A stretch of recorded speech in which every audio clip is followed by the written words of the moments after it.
Welcome, Brian. Welcome, Dr. Njeri. We are glad to have you tonight. Welcome, Nancy. My name is Joanne, and this is the SheLeads LiveCast brought to you by Zion Pearl Publishers in partnership with the SheLeads project. I welcome you back, those of you who are tuning in, and this is not your first time. For those who are here for the first time, thank you for coming here. You're welcome. This is the SheLeads Livecast, and today is the 19th of October. Our topic today is navigating success, a journey to the top. The SheLeads Livecast starts at 7:30 on Thursdays, and I'm glad that you have kept time. My name is Joanne. Once again, I welcome you back. I'm very excited. I'm thrilled to connect with you and to have yet another incredible dialogue. We know that many of us have been anticipating for this. It's going to be amazing. Today we are going to explore a subject that is quite interesting. It's not tied to women only. It's a general topic that covers most of the issues that we go through as adults. It's navigating success, the journey to the top, and we are privileged to have a distinguished guest. She will be contributing her insights, her wisdom, and her amazing tips that we will go away with tonight. Thank you all who are already on board. I encourage you to invite your connections, your network, to come and join in on this conversation, because trust me, it's going to be enlightening, it's going to be uplifting, it's going to be educative, informative. It's a conversation worth listening to. So while we are gearing towards today's discussion, please feel free to ask a question when you feel like you want to ask a question. This conversation, keep in mind, is brought to you by Zion Pearl Publishers and the SheLeads project. So I just want to welcome you, Brian, Nancy, Grace, Modoni. Thank you for keeping time. Please feel free to invite your people.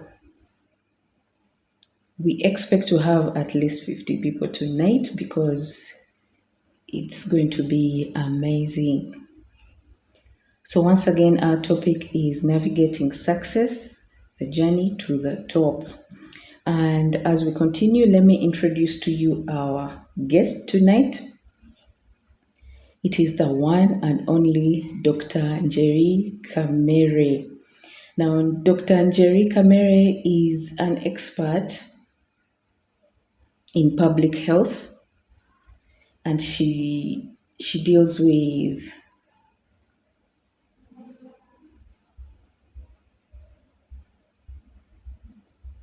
Sorry, I'm having a technical issue here. So our guest today is Dr. Kamere. She is the Managing Director, Health Systems Division at the Aurum Health Institute. She will help me pronounce that better. It's a foreign word to me, but yes, she is a medic, like how we Kenyans usually pronounce it. She has over 13 years of experience in the medical world. Dr. Njeri specializes in both ophthalmology and HIV-related public health. So, in simple terms, she's an expert in diagnosis and treatment of eye disorders and diseases, as well as HIV and TB-related public health. Yes, but before we continue, I welcome my co-hosts. I'm not going to host this event alone. We are going to be three of us, plus our special guest. My name is Joanne Nachitende once again, and I am the SheLeads project coordinator. Together with me tonight is the one and only Electine Kunyu and Mr. Doso Radido. I'm going to ask them to introduce themselves, and then we shall continue with our special guest. Now, for our guest, I request you to raise up your hand, and then we will add you to the team of speakers tonight.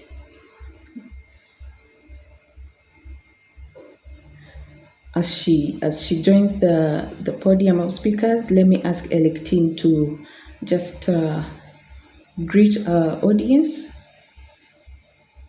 and then we shall Thank you continue. so much, Joan, and Doso, and all of those who are listening to us this evening. Good evening, good morning, and good afternoon to all of you listening from whichever part of the world. My name is Electine Konyo. We're going to take you through today's discussion on navigating success with Dr. Kamere, Njeri. In case you have any questions, please feel free to ask. You can raise your hand or you can send in your questions to either of us. Then it will be responded by our guest. Thank you. I hope you have a wonderful conversation with us. Thank you. Thank you, Electine. Please, Mr. Doso, please go ahead and say hello to us and maybe introduce yourself. Hello, everybody. My name is Doso Retido. I'm the Strategy and Operations Director at All Publishers, and also one of the people behind the project, SheLeads project. This evening, I'm excited to be here, and I'm looking forward to learning from the insights that will be shared by Njeri. The subject of success is one that we either talk about or think about or strive to realize in our lives on almost every single day and in almost every aspect of our life. So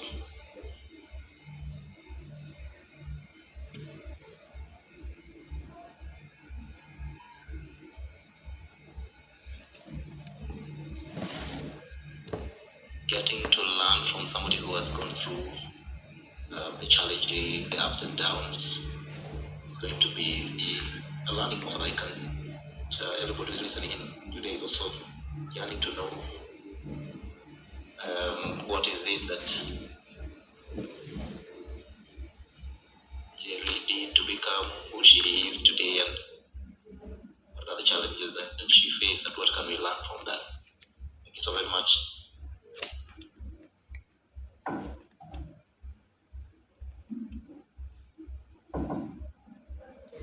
Thank you, Mr. Doso. Thank you, Mr. Doso. Thank you, Electine. It's great to have you all here. Let me just request Dr. Njeri, will you please raise your hand and then we will add you to the podium. In the meantime,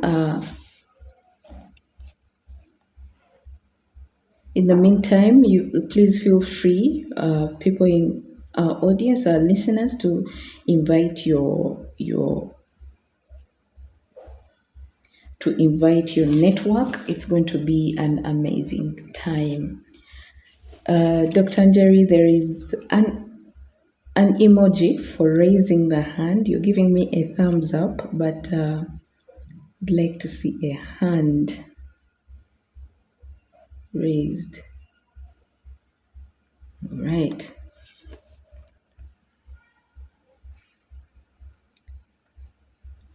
So as we continue the conversation, like my colleague Electine has told you, feel free to ask questions when you have any. So Dr. Njeri, we are glad to have you. We have already heard who Dr. Njeri is, a brief introduction, but I'm going to request her to say hello to us and give us a brief introduction of who she is. And then in about 30 minutes or so, less or more, you could please give us a brief of your journey, how you got from where you are until how you got from where you are to where you are now. Yes, Dr. Njeri, you're welcome to the podium. We are excited to hear from you. Thanks, Joan, and also Electine and Doso. Are you able to hear me? Yes, perfectly. Okay, perfect. Thank you you so much for inviting me to this lovely. You're welcome. A bit of background there. Thank you for inviting me for this. I think it's very surreal to be invited for one of these events. It's my first time, and as you can see, even putting up my hand was a challenge. I couldn't find the hand up button. All I could see was the emojis. But finally I figured it out. Just briefly about myself. It's strange when you're asked to introduce yourself, but as you've heard, my name is Dr. Njeri Kamere, and I'm a medical doctor and specialize in ophthalmology, but also in the public health field, HIV and TB medicine and program work. A bit about my work life. I obviously started out as a medical doctor a number of years ago. I'm not gonna do the maths right now. Some of you might faint, but from there I did obviously the clinical work because back home in Kenya you have to do your internship and all of that. And just after my internship is when I started working in a mission hospital, PCA Kikuyu Mission Hospital. And it was quite nice because it was close to home. My parents lived in Kikuyu, I was born and raised in Kikuyu, so it was nice that it was very close to home. And while there, actually that is where my love or my journey in HIV and TB medicine started, because I started working there at HIV clinic. And it was just by coincidence that I ended up going into what I would call my first sort of leadership role, whereby I was appointed as the acting project coordinator, because the then project coordinator moved to greener pastures, if I can put it that way. So that is where my journey started, and after another. I was there for just over a year, almost 2 years, and then moved to Kemri Kilifi. The moving to Kemri Kilifi was an interesting one, because that was really because I was running away from my deadbeat boyfriend.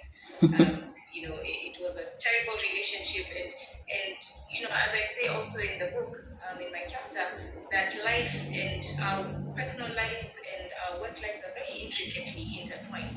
It's difficult to separate the two. You can try, but you eventually find that one leads into another. And so, trying to get away from this person, and I ended up finding something. I literally had to move town. So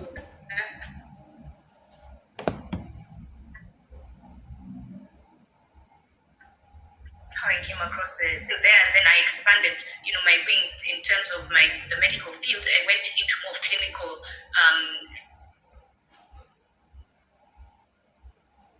Lab related, I was literally now clinical, what can I call it, a lab-based clinical program, looking at, newly infected HIV individuals, how does their body respond, what cells are produced. So it was fascinating, because I was in the lab, I was in the clinic, I was trying to recruit patients, I was taking their samples, and I was not necessarily doing this alone, but I was more or less heading it up. So, and sometimes when you're in the mud, you don't realize that you're leading a team. It's only in hindsight that you're like, wow, I managed to do that. And then my love for public health started growing at that point. I realized I was not made out to be a lab rat. There are people who are, who love the lab and the machines and the incubators, but for me, I was like, there's not my portion in life. And so I ended up then looking for an opportunity to go into public health, doing a public health master's. And then I moved to the UK, where I lived with my sister for a year. And then, it was a full year of doing that master's program. And moving back home, then I joined an organization in Kisumu, again, public health, and now this was more of hardcore program work. So I was managing a program, implementing HIV services and TB services in Nyanza, and we're also going around to the different islands. So that was quite nice. So I think part of my leadership journey has seen me traveling Kenya, seeing different parts of the country, and just and also absorbing the different cultures in the different parts of the country, and understanding how different individual, different tribes or cultures, and how they live, and so it was quite nice as part of that. My stint in Kisumu was quite short. It was about 7 months because my then fiance got a job in South Africa. So again, I decided to look for a job in South Africa and move. And I think one of the things in my path has been I've not aside from my current position, I've not sat in a job for more than say 2 years. And sometimes people might look at you and wonder, okay, why are you so unstable in your career choices or in your job choices? Why do you hop from one job to another? But I think it's part of the stepping stones to get into wherever it is you're headed. Sometimes you don't know the final destination, but it is still a stepping stone. And I don't necessarily think there's anywhere that it's written that you have to be in a job for 5, 10, 15, 20 years. When you get there, you get there. Currently, I've been in this with the current organization for about 10 years with a gap in between, but went back to them. And so I've tried. I'm even impressed with myself. But it just also goes to show the organization is really good. I enjoy my job. I enjoy the work I'm doing, and I'm touching a lot more lives. So going back to the Kisumu part, when I relocated now to South Africa, it was different. Trying again to immerse myself in the culture, trying to understand the nuances of the South African culture and just how to interact with the different people. Because again, in this journey, you have to. It's not only just about your education and how good you are at being an expert in that field, but then it's also about the soft skills and being very Kenyan, whereby I'll call you, Joanne. There's a report that you were meant to send, and I'll be like, "Hi, Joanne, where's that report?" And you'll automatically send it to me, or we'll have a discussion about it. But it was very different moving to South Africa. You say hello, "Hi, Joanne, how are you? Last we talked, this and this was happening. How are things going? How are your neighbors' chickens?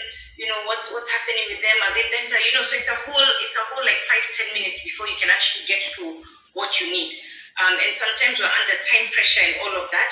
But I had to learn it. It was very difficult. It was very difficult settling into South Africa. But I had to learn the culture and and a few of the greetings. I've still not polished it, but I'm still at it. And so the current organization, I've had four promotions being in that organization, and that also includes like I mentioned, a stint where I left for about 3 years and I went to pursue a second master's degree in ophthalmology. But I returned then to the Oram Institute, which is based in Parktown, Johannesburg, and I'm now currently the managing director for the Health Systems Division. And in the organization, we have 4 divisions. The South African entity has 4 divisions. There's the division that I head, which is the Health Systems Division. We have the Implementation Research Division, a Clinical Research Division, and also a Public Health Division. And I'm not trying to brag, but my division is actually the biggest division in the South African entity. So again, it's when I think about it, I'm like, wow, I've done all this, and it didn't happen seamlessly. There were hiccups along the way to get to where I am, but it's all very humbling. And when I sit and think about it, and I think one of my biggest things is that I've had really good bosses all along the way. Even my current boss, I think it's my first time maybe or second time to have a male boss, but we get along really well. And I think that interaction also really helps an individual in their leadership journey, whether or not your boss is intentional about helping you along your way of leadership journey.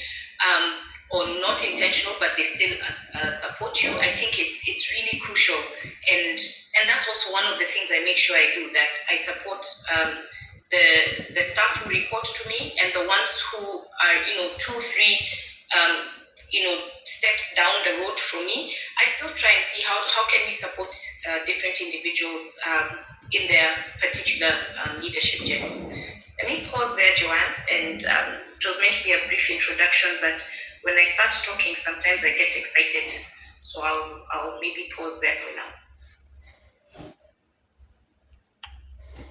Thank you so much, Dr. Njeri. The story was just getting exciting.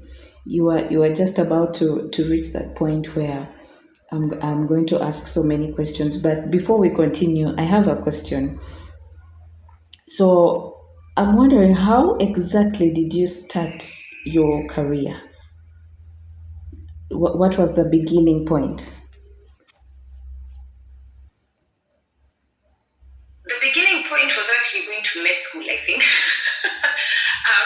or when you're like 7, 8, 9, somewhere around that age, and one relative asks you, so what do you want to be when you grow up? And I said, I want to be a doctor. And I remember it was my parents, and that was it. I don't think I'll ever ask again, like, what do you want to be? Because back then you say you want to be a doctor, an architect, a lawyer, and there's no opportunity to change your mind. So maybe that was the beginning of my future career. And I can't tell you that I knew I didn't actually have a plan to be in public health, or to be, what I would say now is a public health specialist in HIV and TB field, or an ophthalmologist for that matter. That was really not my plan. And I remember there was a point when I had moved to Kilifi, trying to sort out my personal life. And sitting there on the beach, I'd go to the beach every weekend, and I'd sit there and wonder, okay, so what's my life's plan? I was much younger back then. I think my late 20s, mid to late 20s. So, you're trying to live your best life, but then you're also like, okay, I need to get serious. I was single, I didn't have children, so I want to do everything I want to do in life, but I didn't really have a plan. But what I can say is that it unfolded itself. With each career move I made, the plan unfolded itself, and it became clearer. So I set out to be a clinician, a medical doctor. I never imagined that I would be sitting as managing a massive HIV program. We have over 250,000 clients on the program receiving care and treatment for HIV and TB. We're in 3 districts, a big, huge province in South Africa, 3 districts, and there are 4 districts, but then 3 out of the 4 we are supporting through the Department of Health there. And there are about, almost 300 clinics and hospitals that fall under that. So that's the big project that falls under my docket. But then there are 3 other projects that are also under my docket. So to say that I knew that this is how my career would go, or I planned it to be this way, I wouldn't be telling the truth. So I didn't really have a plan. And it doesn't sound good to say that, but that's the truth. I didn't really have a plan of how things would go. But now I am a bit clearer, in the last couple of years, it's become clearer. As clear as mud, but it becomes clearer as the days go by. Yes, I asked that question because, there must have been an opportunity that you took up. You said, let me go to the coast and see what's there for me. And then you took up that opportunity. Many times we fear judgment or criticism because of what people might think of us when we try new things, or we step out of our comfort zone, or when we risk something. Many people, judge us because of that.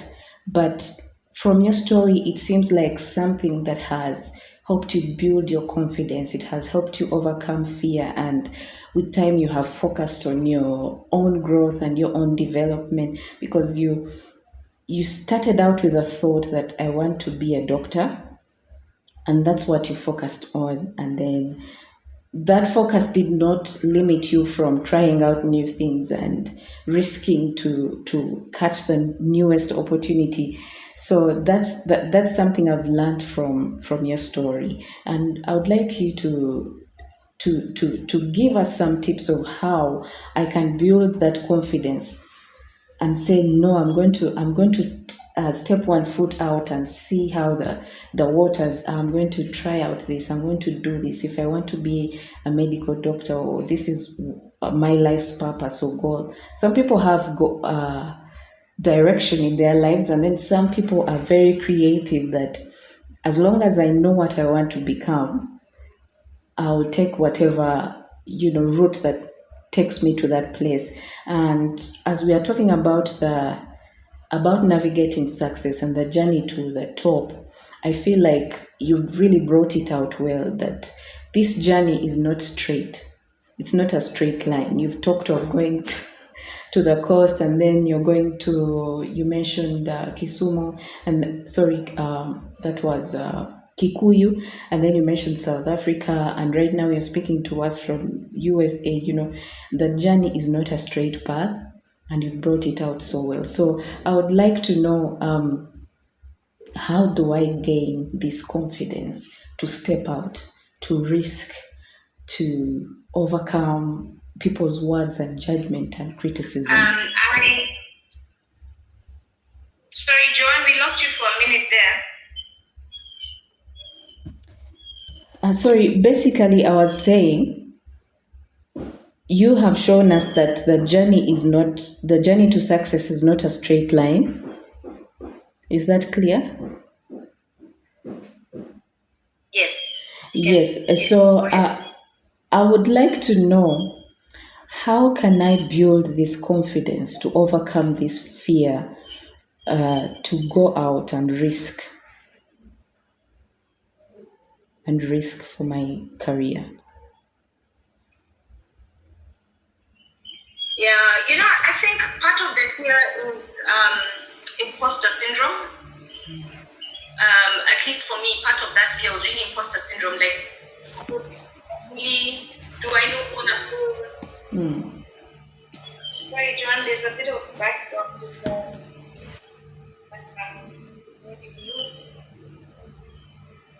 Sorry about that. Okay. So what I'm saying is that for me, part of the fear was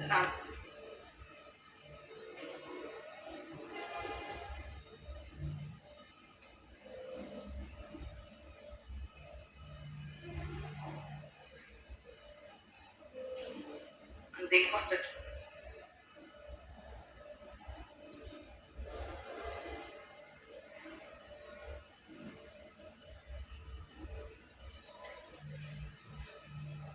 About was making making connections with different people, having a mentor, and a mentor, both female and male mentors, to just get different also perspectives. And there are those mentors who know they're your mentor. And I see one of them actually has joined, Dr. Stephen Gishuri. He's my mentor. He knows he's my mentor. But then there are those who you silently stalk.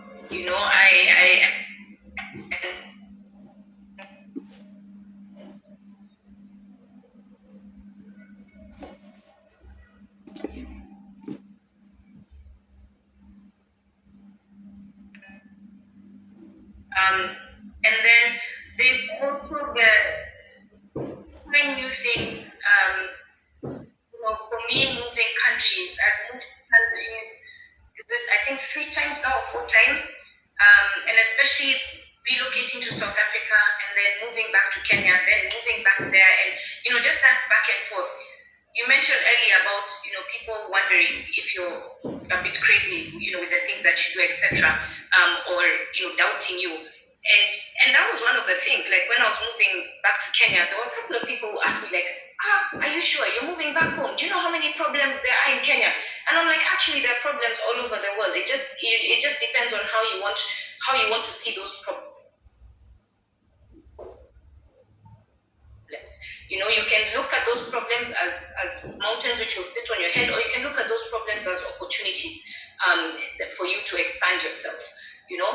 So I have this mantra that I'm not a tree. I can uplift myself and move, and when I move, just seize the opportunity, and that also helps in a strange way to fight the fear, because if you just sit and you don't take up an opportunity that has presented itself, then you're going to miss that opportunity. And second, that fear then ends up growing, because it just multiplies itself. Whereas if you take that deep dive into whatever opportunity it is, I mean, I've had the opportunity to move countries, but I've also had the opportunity to move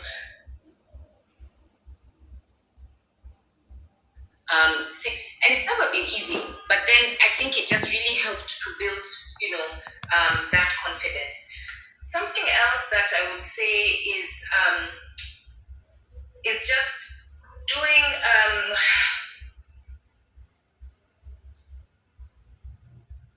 I did, and that was also because how come things are moving so what is seemingly well, okay, we don't like problems, but then sometimes you're like, how is it things just are moving so well? And then so I did this executive coaching session, and the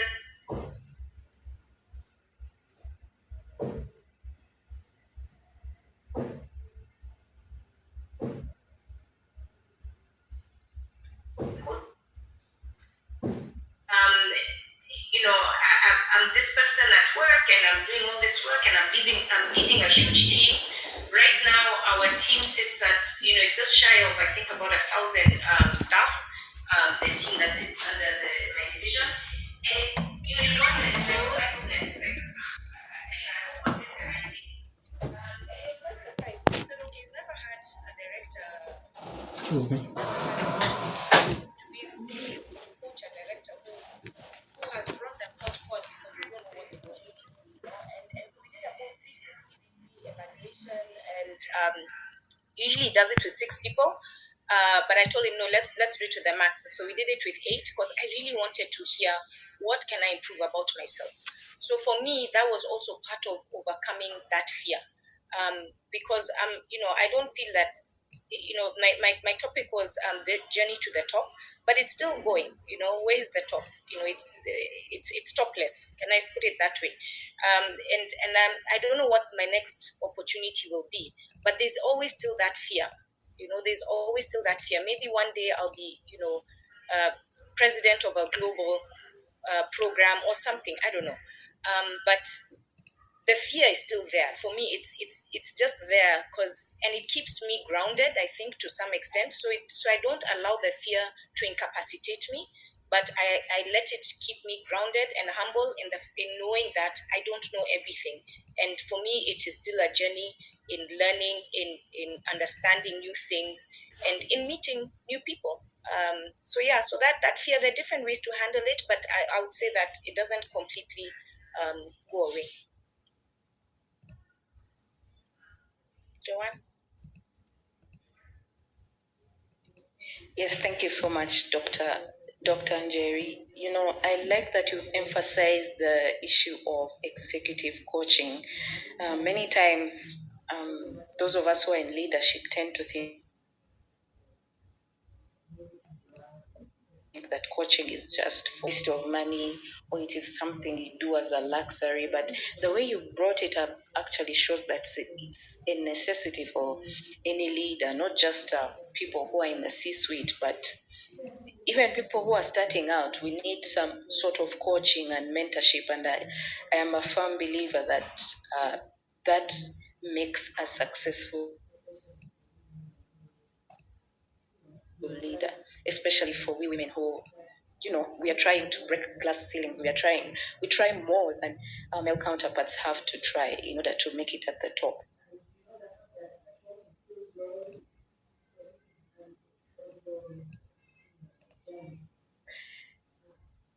Having to go through mentorship and coaching and some sort of training. Thank you so much for bringing that out. So I would just like to to understand more, after all this coaching, and you get to a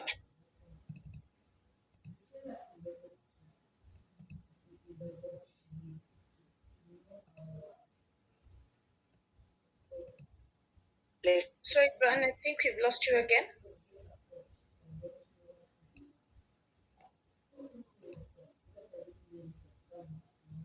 Joanne, are you still there? It seems like John has issues with her network before she gets back to ask her question. Thank you so much for sharing what you shared earlier on.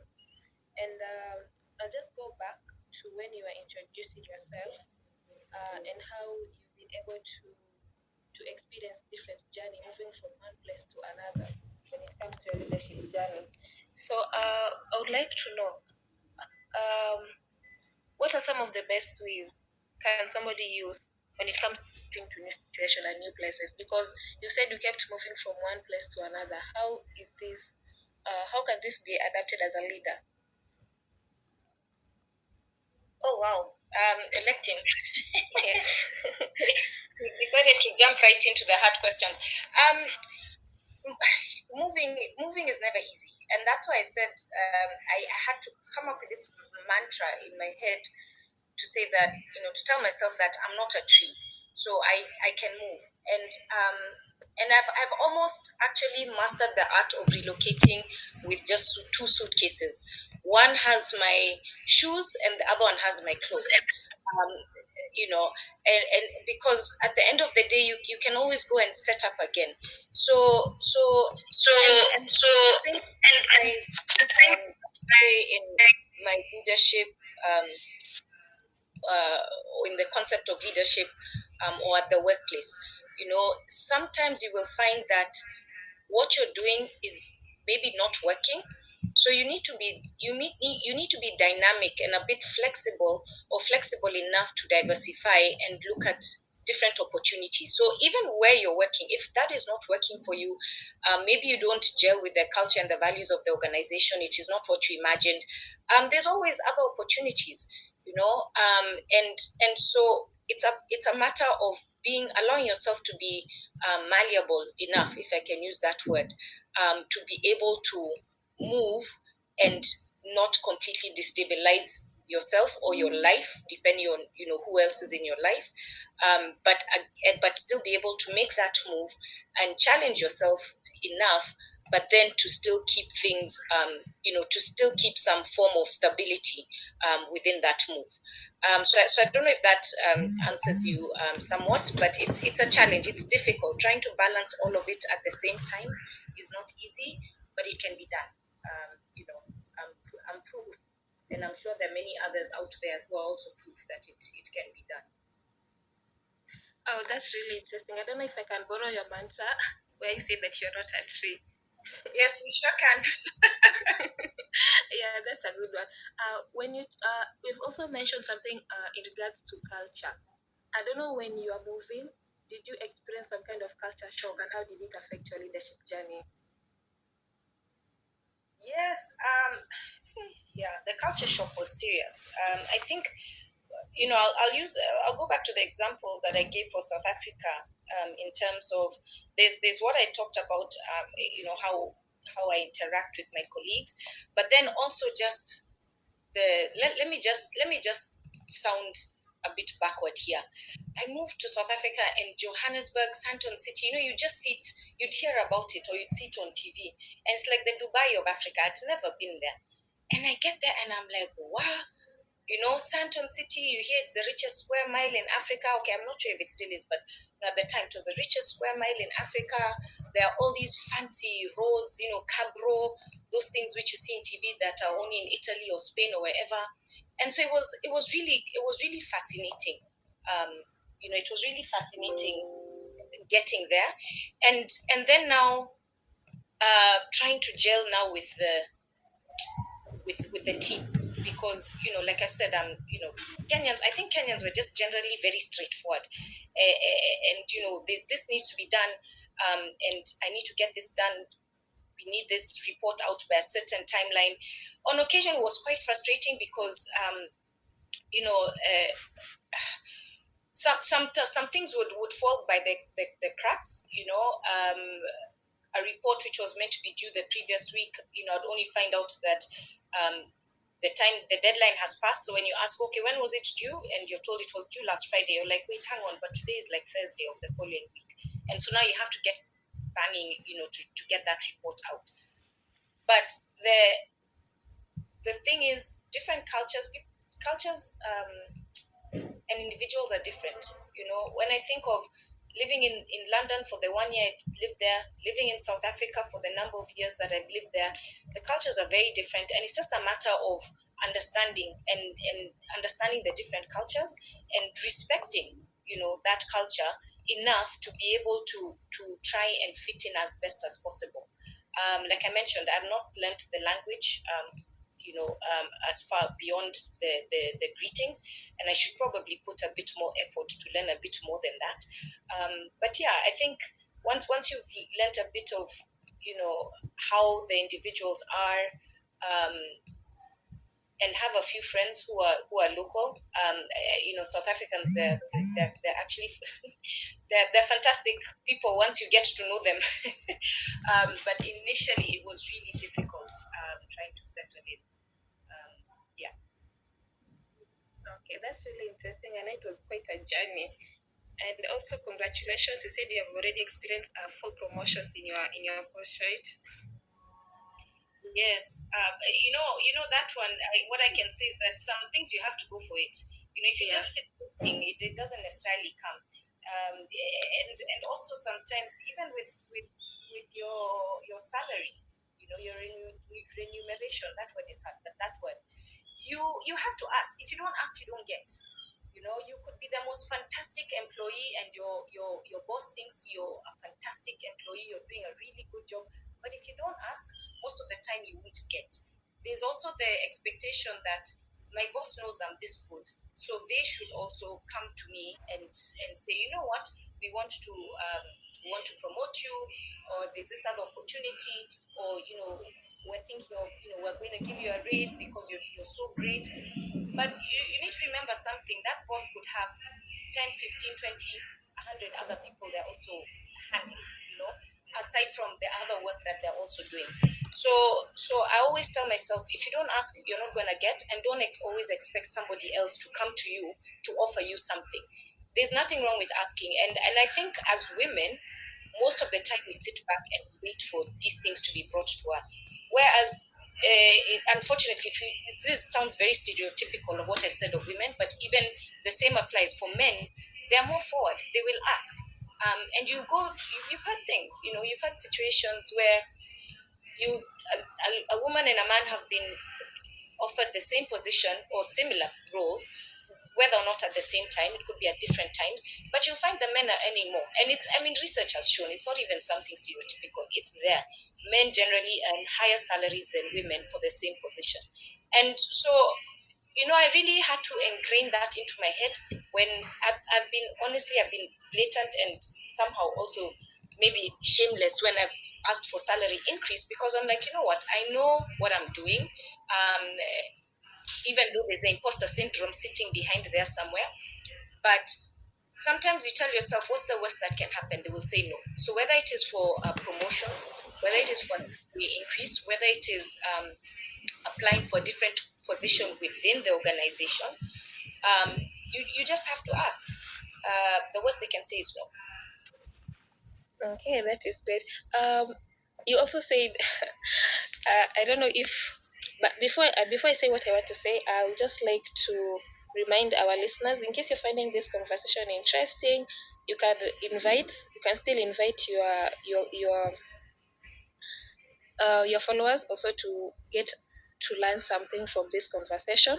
And in case you have any questions, please feel free to raise your hand, or if you feel more comfortable having someone ask it for you, you can just either DM me, Doso, or Zoan, so that your question can be asked. So Dr. Njeri, you said that no, for you, I think you're quite lucky, because you said your bosses have been good all along. Yeah, you've been able to get well with them. But what happens in a situation where And also you're saying when it comes to promotion, you say that you have to go for them. You've also been able to ask for salary increase and that. What about when it comes to office politics? I mean, how can somebody handle that? When they want to pursue or rather to go for that position that it's there that they feel that they cannot be able to access it. Yeah, that's always a bit tricky, muddy waters. Office politics. The higher up you climb that ladder, the more politics there are. So politics are there all along. Even way down, I started. I didn't start at the top. I started at the grassroots, and there's actually I've pointed it out also in my chapter that I started out as a supporting at the ground level, and doing actual program work at the ground level. So there's always politics, even there. But I think that the higher up you go, the politics also the politics change. I don't think they become harder. The politics change. So again, you just need to know how to navigate those politics. And that again should not be a reason not to go for something that you would like to try. Because I find that generally we find all the reasons not to do something, and we forget to find the reasons why we should do it. Maybe for a fleeting moment it came to mind that, oh my God, that opportunity sounds so great, and it's within the organization, but you have to ask your boss to support or to provide a motivation because you want to apply for it.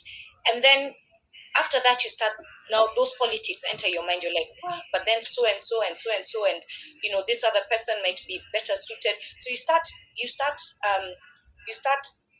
beating yourself down or convincing yourself why you shouldn't actually do it. Yet you thought for a moment that you would be a good candidate.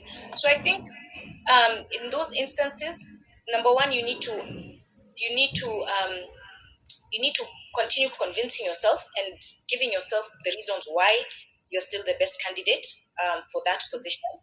And then secondly, it's just talking to the trusted colleagues you have. There may not be that many. You could think that you probably could get along with many people at work, but doesn't mean that they're the trusted ones. So you just need to be very keen also on who you can talk to.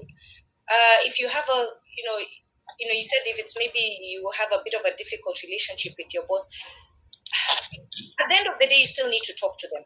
You still need to talk to them. Sometimes it's worthwhile also having conversations with HR about those positions, and then talk to your boss and see how see what they think or how they feel about it. But at the end of the day, what I said, if you don't ask, you won't know. That's the best you can do. And most times there's a panel. So long as you get one foot in the door, you get your foot into that interview room, then you now need to really convince them. So if you go in there with a lot of doubts, you've not even convinced yourself fully, it's going to be very difficult to convince the panel. You just need to do a good job at getting that foot into the door. And then after that, just convince the panel. And as well, the other thing I look at is the higher up you go, it's no longer really about how much knowledge you have. Of course, it plays a role, but then it's also about, again, your soft skills. Do you really have the soft skills to be able to perform the job? Because at my level, I can tell you that I work with a team of there's finance individuals, there's HR individuals, there's a team from say IT, fleet. So I'm not an expert in all those fields. I'm really good at HIV program and TB programming, but I'm not an expert in finance. So it's also then knowing that you need to learn these other things. And when you go into those interviews, when you talk to your boss about a certain role, you're expected to know finance, human resource, etc., etc. Sometimes you just say, I know enough for the position, but I'm willing to learn more. But you need to convince yourself. I think that's one of the key things. Convince yourself so that when you approach, your boss or HR or whoever it is you need to talk to, you'd be able to navigate through those politics and the negative vibes that you might meet there. But that will always be there. Office politics will always be there, unless sometimes I say unless it's your mother's kitchen. Even in your mother's kitchen, there'll still be politics. So you just have to a way to go about it. Mm-hmm. Yeah. So I believe what basically you've said it. What for you to be able to break all these fears and the barriers that you sometimes you create even for yourself, you just have to need self-confidence. Yeah. So before I ask another question, I can see that Joanne is back with us. So I'll just give her an opportunity to ask the question that she was asking you earlier. Joanne, can you hear me?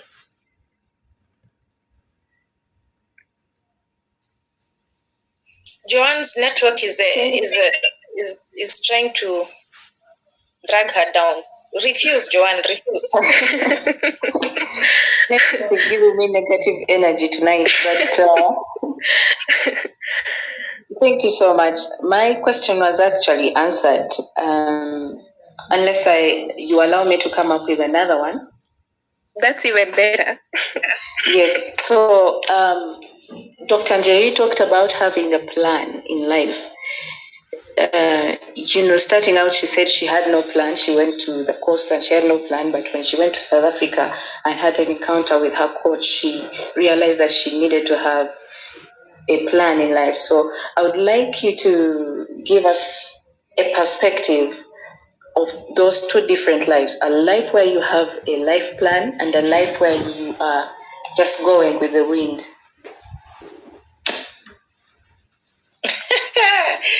Oh, Joanne, it's interesting when somebody sort of evaluates your life or what you said about your life, because you only know as much of my life as I have told you, or as I have written out in the chapter.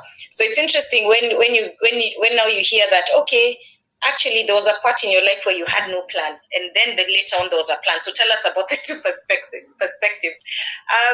But yeah, I think when I didn't necessarily have a plan, it was actually fun. I won't lie, it was fun because but like I said, I was much younger, and I didn't necessarily have any major commitments in terms of a life partner or children. So I could do, the salary I was earning was mine. I could do whatever it is I wanted with it. But that, having said that, that was after paying rent, making sure I fueled the car. I've got enough money for food, etc. But my needs were very minimal. But I could do whatever it is I wanted. I didn't see the need for having this major plan because I had a job. At the end of the day, I had a job, and that was one of the things. My when I finished. That was before I went to do my master's in the UK. But I went to the UK, and when I came back, my dad told me, I'm giving you 3 months to find a job, otherwise I'm cutting off your pocket money. And I was like, oh my God, now I had to have a plan there, and the plan was get a job. And I just, and in my book, in the chapter, I say that at that point, I made it my job to find a job, and everything I was focused on was just finding a job. So in as much as I didn't necessarily have this elaborate life plan at that time, it was really, my plan at that time was really situational. So what is my current situation? I need to have a plan around it. I didn't have a plan for a year, 2 years, 3 years. No, it was very situational. So there was still some form of a plan. It just wasn't, those 5-year plans. Right now, you get older, you get married, you have children, or you have children, there's maybe no husband or partner. But right now, with having children, I'm just like, I need to have a plan. If not for me, at least for the children, and so right now, after doing the executive coaching, so it wasn't just about work. There was also a wheel of life, a wheel of life, and that is so scary sometimes when you have to write down that actual plan, and this coach was literally going for my jugular. He's like, Dr. Njeri, we're going to have to write a wheel of life, your life plan for the next, and in my mind I was like, usually this is 5 years. And he was like, no, you can do it even for 10 years, 20 years. I'm like, hey, 20 years. No, please, you're taking me too far. Let's go baby steps. Let's just start 5 years from now, Where do I see myself? What do I see myself doing?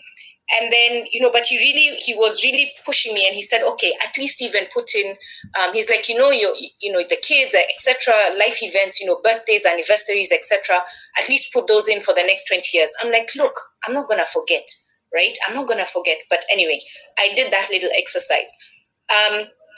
So my only thing is that I have some element of OCD, like things have to be the way I've said or I've planned them to be. So I feel that it gives me a bit of pressure, after writing that plan. And but I'll confess, I did a whole. So I wrote it with him. He helped me come up with it. And when was this? This was, I think, in 2021.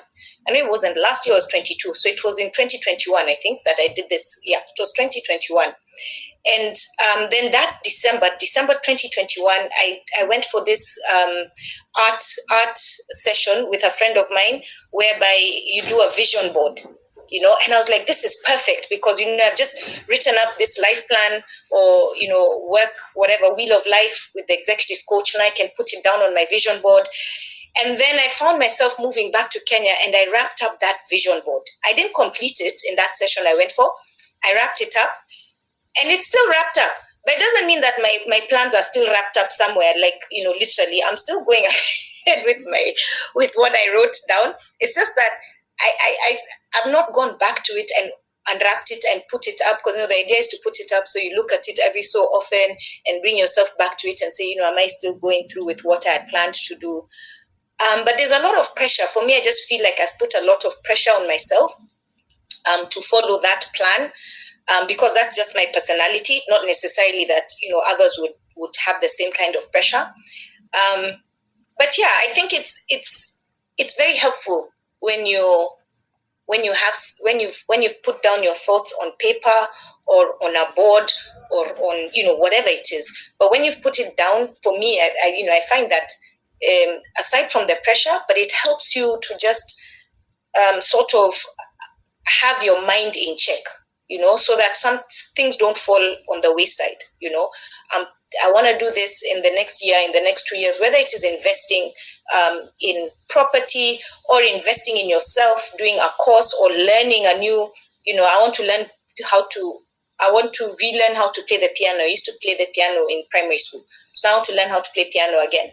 Then plan for it, So there are many things, whether it's personal life, whether it is work life, plan for it. Maybe you want to get a different job in the next year or 2 years or whatever. Work towards, that getting that job. So it's all part of the plan. But previously, although I seemed quite planless, it was situational, based on what was happening at that time.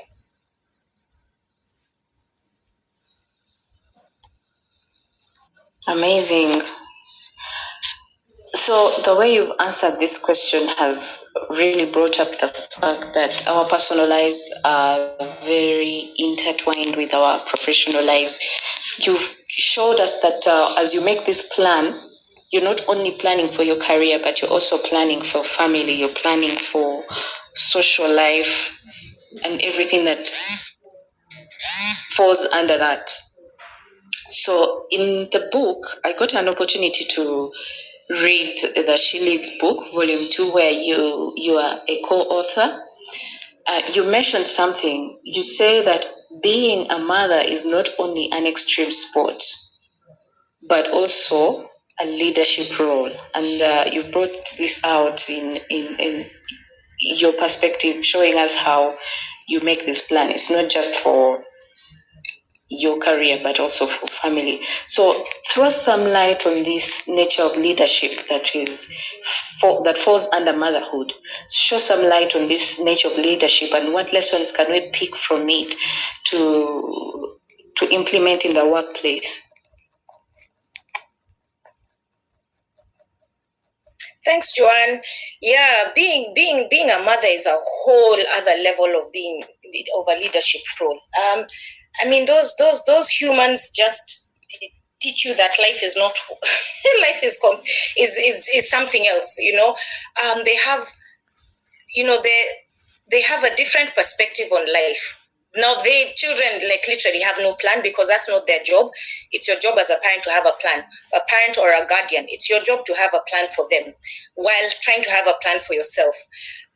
And so it's very it's been challenging. I've mentioned about moving countries, etc. And I had my children when in South Africa, and it was, again, mentioning all the bosses that I've had fantastic bosses, because sometimes things come up with kids and you need that time off, or whatever the case, and my bosses have been very accommodative to that, but you have to, when you have children, you have to have a plan, to some extent, not some really elaborate plan.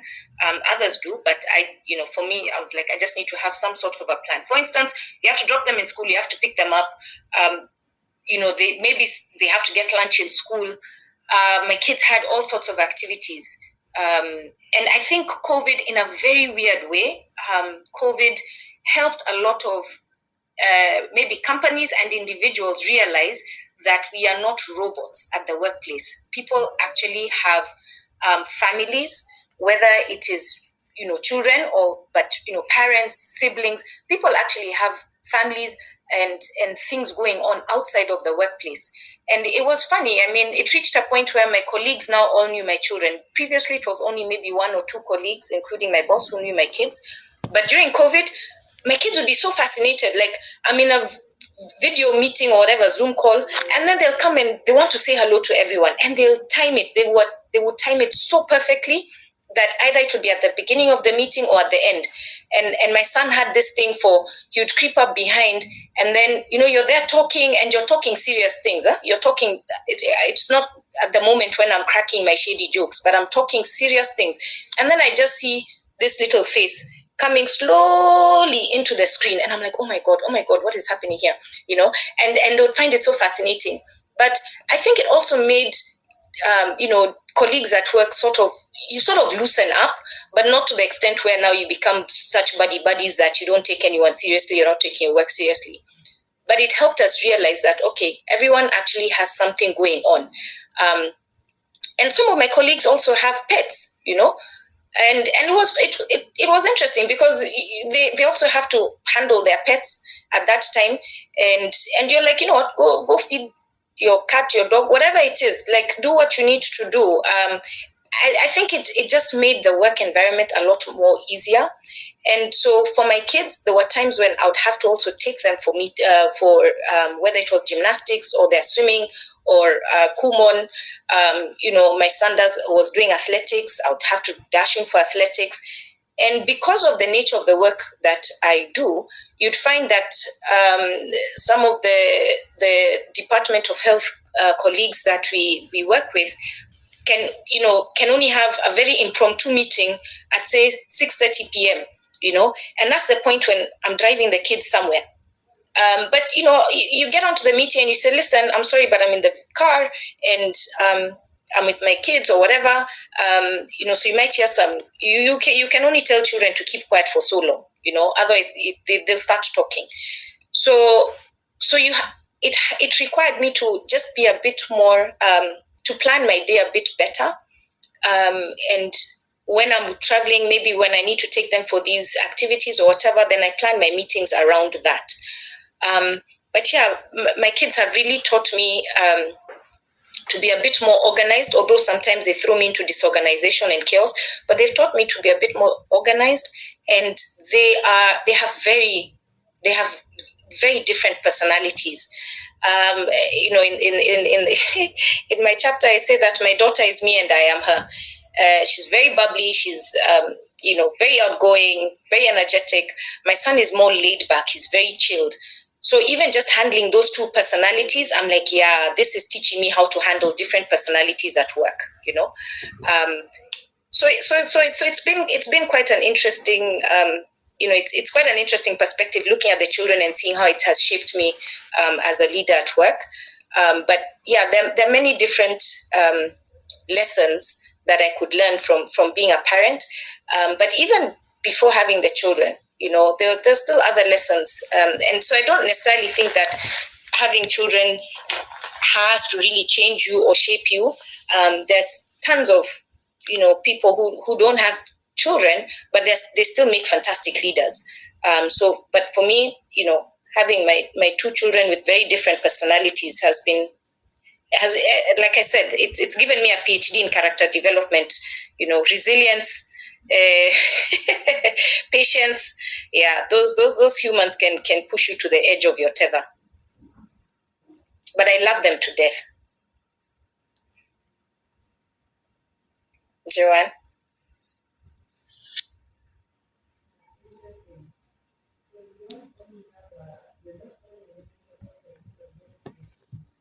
Is Joanne still there? Yes, I'm here. So you're not only a medical doctor, you also have a doctorate in personalities of human beings. Yes, with a major in personalities because of the humans that I sired. To leadership as a mother, and what we can learn from that and how we can implement it in the workplace. I like the fact that you brought up planning and being more organized, and that's something that every leader should have. So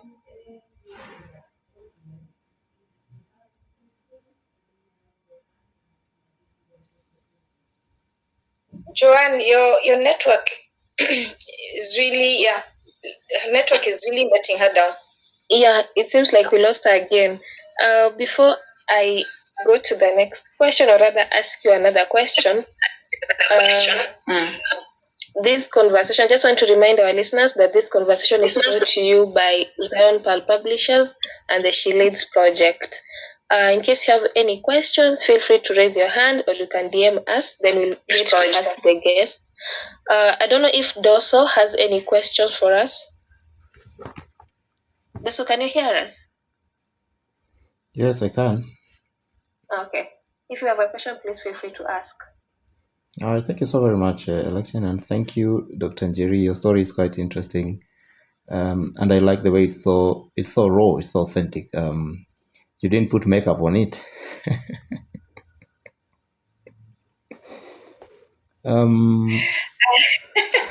Yeah, no, sometimes there's no time for makeup. I love that.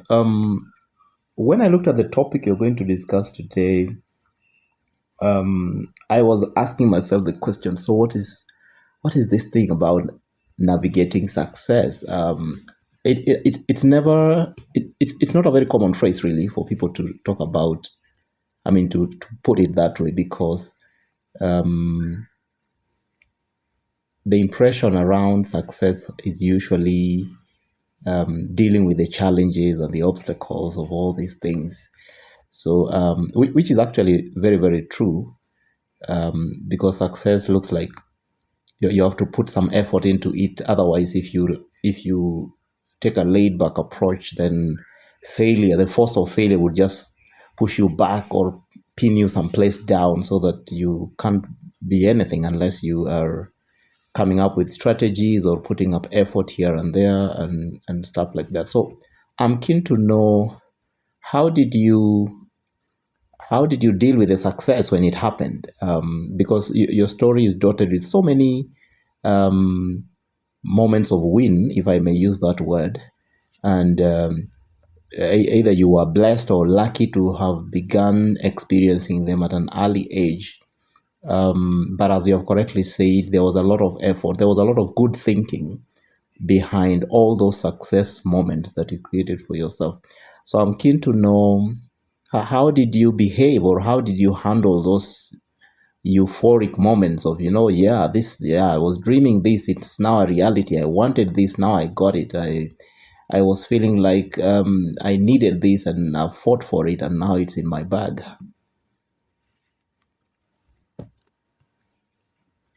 Thanks, Doso. Success, even when I looked at the topic, navigating success, and I was like, what is success? Like, it's so intangible. And I think success is based on the time and place, and what you're facing at the time, right? And so, like you've asked, how did I react to the those bits and pieces of success as they came along? I to be honest, I think when they and again, not well, this is a phrase that's used quite commonly, but it's, well, I'm also an ophthalmologist, so I think maybe it fits quite well that in hindsight, what is it? In hindsight, it's 2020 vision. Everything you see it in 2020 anyway. But yeah, that phrase, because at the time, did I feel like I was successful or I had a win? I don't know. I don't necessarily think so. Maybe the bits of the times when I felt like I was successful or that I had done something great is probably when I had graduated. So, graduating from undergrad, because that was tangible, I did it, and there it is. I have my degree, and then, my first master's, graduating, I was like, wow. I could say that for my second master's, that was a big one. Doing, a master's in ophthalmology, that was a big one because now I had a family. There was a husband, there was children, there were responsibilities. I had to move countries and leave my kids behind for a while and all these things. And so I had one mission, and my mission was to complete that master's degree, do it well, learn as much as I could, but more importantly, to stay sane, to get out of it when I was still sane. Because, my family then moved to Kenya, and now I'm handling, and when I look back, I'm like, actually, I don't know how I did it. I think the sanity part was the top on the list, because my kids were, I think, 2.5 and 3.5 years old. I can't even remember. I just know they were in nursery school. And even during that period, my son had an incident in school, and I had to dash to the school. They called me and they're like, "Oh, your son has fallen and he's cut. He has a little cut." They told me it was a little cut on near his eyebrow, and I say, "Okay." So I tell them, "Okay, so what's happening?" And I was in Kenyatta Hospital, doing what I was doing with my masters, seeing patients and whatever. And they say, "No, we've taken him to the nursing station, and they're going to put a bandage or whatever." I said, "Okay, that's fine." So sometimes I'd also doubt myself as a parent. I'm like, should I have dashed there immediately? I don't know. Anyway, a few hours later, the school calls me and they're like, "Yeah, we think maybe you should come. Maybe it might need some stitches." I'm like, "What?" I say, "Okay." So I dashed there with a friend of mine, and there was my son, and he was looking so miserable. I was like, "Oh my goodness!" And I really felt bad. But we ended up taking him back to Kenyatta, and he got some stitches. He got some stitches on that cut. It was actually my friend who we managed to have my friend to suture that cut. And I look back and I'm like, I don't know how I managed to go through that master's program with those two little children, and come out of it in the period that was assigned, which was 3 years, which is, again, one of the shortest surgical master's programs, I think, worldwide, because usually surgical programs should be at minimum 4 years. But we don't come out half-baked. Don't worry about the duration. The duration is short, but whatever it is we're meant to learn in 4 years, we learn it in 3 years. And so that's why, for me, I think that was also one of my highlights. I was like, wow, that I was successful, and it felt great. My family was there for my graduation. My dad's siblings, all his siblings were there. So all my uncles and my one auntie from my dad's side, they all came for my graduation. And for me, that was a big, big win, So handling success, I think it just depends on how do you define that success. Is it buying a car or buying a house? 10 years ago, what I would define as success was based on what was going on in my life at the time. Right now, how I define success is very different. And I think believing in a higher being, I'm a born again Christian, and believing in higher being. Whoever it is, whatever it is that you ascribe to, whatever faith, but you need to believe in something. And when you get that moment of, I have done this and I'm so proud of myself, or your the ones close to you, your friends, your family tell you, well done, then you have to say thank you. So always step back and thank God for all the things that have happened, because sometimes, because success is so intangible, sometimes I feel like, it's almost like a fleeting emotion. And then now you're like, okay, what's next? When that is done, then what's next? And right now, I'm going through a leadership course at Harvard. And, it was a big deal when I was applying for the course. I'm like, oh, I wonder if I'm going to get accepted, And then I got accepted. So that was success. I was like, oh my God, I'm joining Harvard, like Ivy League things, Then you join and you're like, okay, then that's that. Now it's like, okay, now I actually have to finish this 1-year certificate, And so I'm looking forward to completing it, which will be in March 2024. And that will be, again, another highlight. I'll be attending, the graduation will be in person. So that will be exciting. But then what? That for me, I look at it, then what? So how I celebrate those successes is to step back and reflect and thank God for how far I have come, and to thank also my, the people who are close to me, who have supported me in that journey to that piece of success at that time, and then look forward to how am I then, what will I do with this? How am I going to then move on from here? But yeah, I think that, but to be honest, back then, how to celebrate success, maybe I should throw it in also. How to celebrate success, I'll probably celebrate it with my friends and a few drinks. I was, life was different, and didn't really have too much to care about in the world. But now, the older you become, your perspective also changes to some extent, and every day I pray that it's changing in the right direction. But yeah, that's what I can say also. Well, thank you so very much. At some point, you mentioned something so important that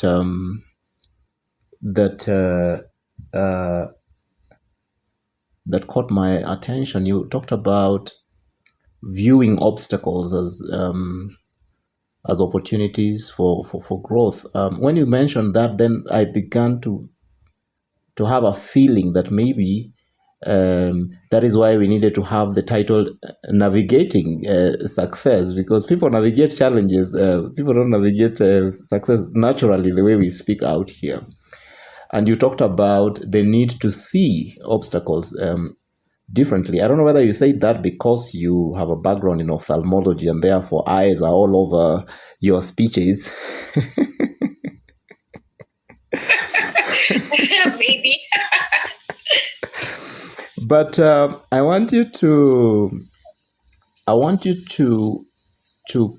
maybe help us put emphasis on that, because success does not begin with success. It begins with obstacles. And when you say that once you've achieved what you want to achieve, you again set up a new set of goals, and therefore looks like there is no top when you come to success. But all along there is a seeing. There is a way you see things. There is a way you see assignments. There's a way you see responsibilities. There's a way you see those challenges, and there is even a way you see the goals, because goals would actually look like obstacles. It's only that you're the one who is setting them for yourself. So help us to really get a deeper understanding of the need for proper perspective when it comes to navigating success. I think that should be my last question.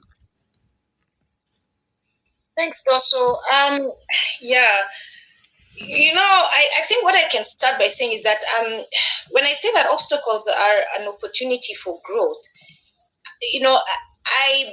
I'm a diehard optimist, like diehard. With everything I do, I try and look for the glass is half full, not half empty. I'll try and look for what is the positive situation in that. Whether it is also And you know what? Living in South Africa and working with the team that I work with has, I think, also contributed to to this diehard optimism of mine, because when you're working with such a huge program, and your program is to provide services to children and adults, HIV services to children and adults. So let me put it this way: you have a group of people, of patients, who have to come to your clinic every month or every 2 months to collect their medication, to be seen, not your clinic, but Department of Health clinic, which we support. And they have to come every month or 2 months to get their medication and to be seen by the doctor or the clinician, And then, this group of patients, some of them come, some don't come. But you have to report this to the funder, whoever is supporting your organization to implement this program. And so sometimes your performance is so dire, it's like in the dumpster. But I don't see it that way. For me, I will big it up to some extent, because guess what? They're actually people doing the work. They're trying to do the work. They're doing the best they can. But unless you go to somebody's house and pull them out of the house and bring them to the clinic, if that person has other things to do, or if they just don't feel like coming on that day, for whatever reason they don't show up, there's only so much you can do. But when we present this performance to our funder, I would find a way to put it across in a positive way. You can't. Somebody has given you a few million USD. You can't be telling them we're performing pathetically, we're unable to bring back the patients, and all sorts of things.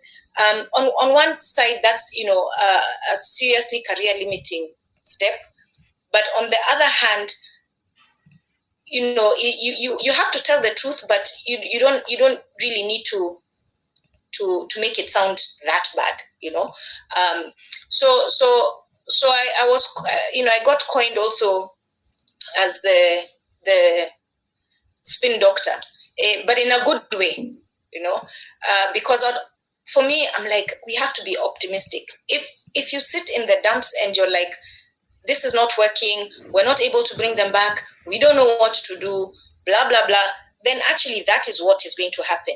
The power of the tongue. People talk about the power of the tongue.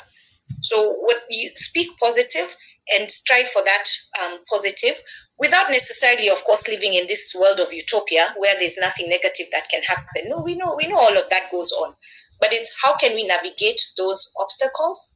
How can we navigate those difficult situations in order to see the opportunity beyond that, and to be able to celebrate the good work that we have done, because sometimes when we're always in the negative, then even the little wins that you get, you don't see it, because you're chasing this very big win. But a little by little, small steps will eventually get to the to the end post. So for me, that's how I look at it, Doso. That if you can only be a diehard optimist, look for the good, and not just in whatever it is you're doing, not just the opportunity in whatever you're doing, even with the individuals that you work with.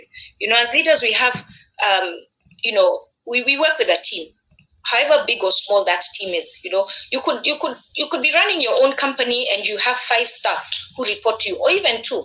That still makes you a leader, right? Because you're leading something, you're a team or an organization or whatever it is. And you have to also instill that positivity, that positive energy in your team, in order for them to feel that, okay, we can actually do this. We can actually navigate this huge monster of whatever it is we're dealing with. I can only speak as best for the healthcare industry, because that's the field that I'm in. But whatever it is, whichever other industry out there, just instill that positivity and figure out how can we navigate these challenges. And sometimes also, speaking to the team and asking them, how do you guys see, how best can we do this? Because sometimes your team looks at you as the one with all the answers, because you're the one who is heading up that team. But for the most part, we don't have the answers. You might have 1 or 2, but you don't have all the answers.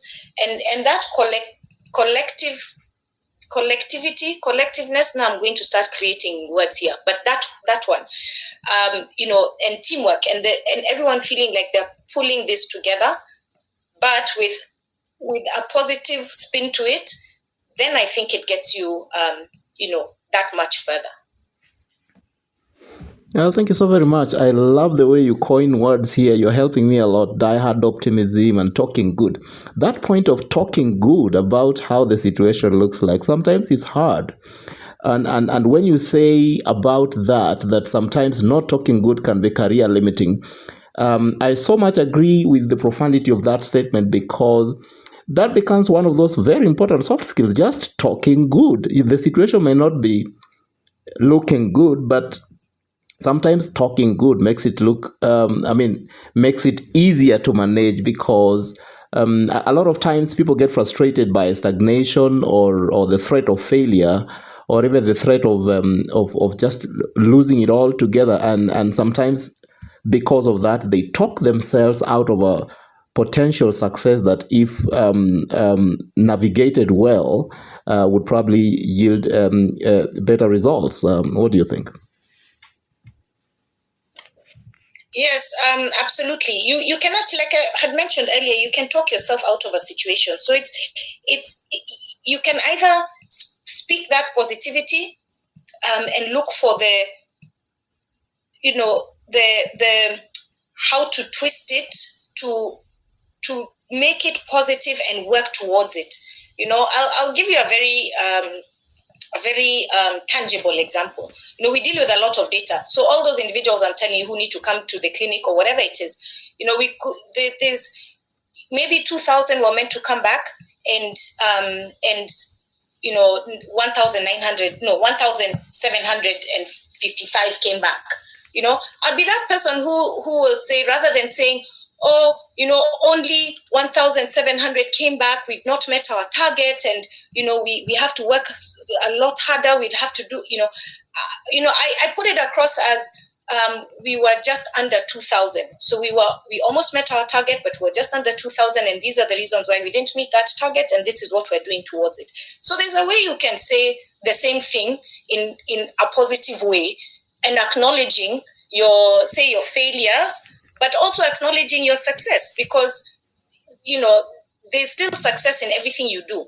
Of course, if out of the 2,000 nobody came back, then it's a bit hard to big that statement up. It's a bit hard to create something positive out of that, and unless the clinic was closed, that's a whole other story. But yeah, it's and I think also going back to the COVID situation, I think for me that also really pushed me to speak more positive, and to just try and find something positive out of every situation, because we could sit back and say that COVID, we lost many loved ones. I'm sure everybody knows somebody, it's a loved one to them, or a friend, or somebody, but literally everybody in the whole, if you live on this planet, you must know at least one person who lost somebody, if you didn't personally lose somebody to COVID. But we could sit back and just get depressed about the whole COVID situation, or we could look at it and say, like, wow, COVID opened up so many opportunities. It allowed us to work from home. It allowed us to work remotely from whichever country. It has connected the world a lot more.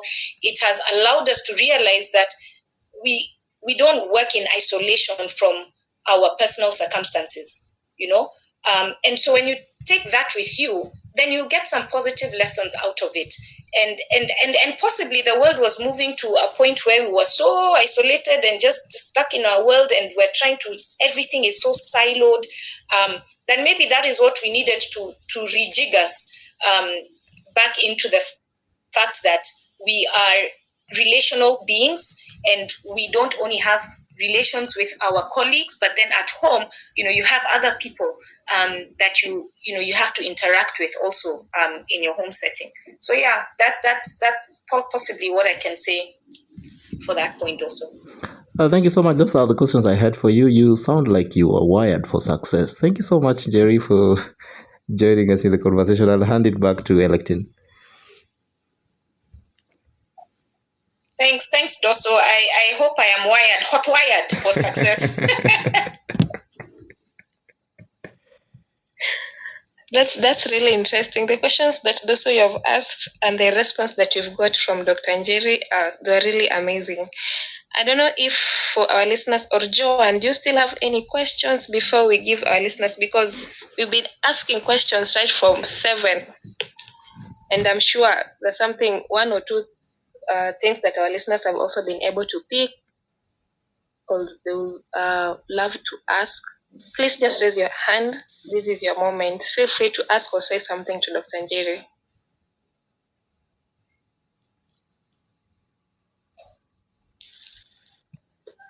Electine, I don't know if you can hear me. Yes. All right. So for me, it's not a question because I've asked so many questions. My takeaway from the entire conversation, the little that I've to get because of my internet connection that doesn't want me to work for success. I have noted that consistency is key. Consistency is key. The focusing Dr. Njeri knew right from that she wanted to be a doctor, and she focused on that and was consistent. Whatever place that to the top took her, has remained consistent to her the medical world. I know sometimes we want to wave her off because of so many reasons. The fact that she knew what she wanted, consistent in that, and was determined to achieve that. And I also to seize the opportunity that comes your way. The opportunities in every country that she has, so she has been able to make it out of the seed of the opportunity in her hands. For me, I have this passionate woman.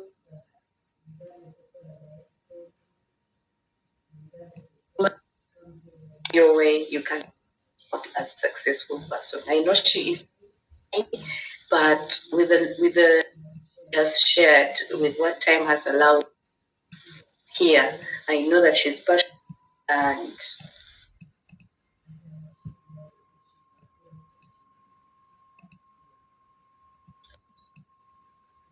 thank you very much.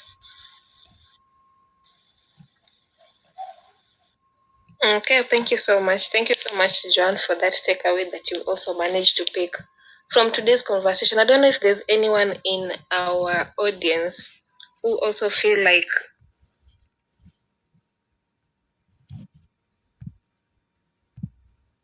you can just let Mudhoni on the speaker side so that you can also ask her question. Good evening, everyone. I hope everyone can hear me. I am Njeri's older sister. I'm the one she's lived with in London for a year.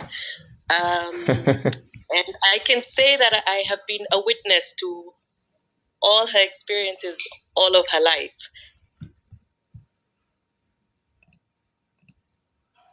I must say that listening to all of it in one go here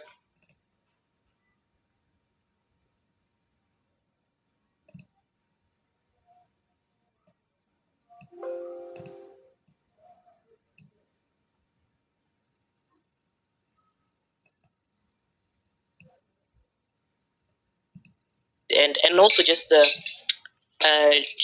showing the reality of it all, like you're constantly questioning yourself, but I think that also drives you to achieve those things, and I think it's just very encouraging to me, and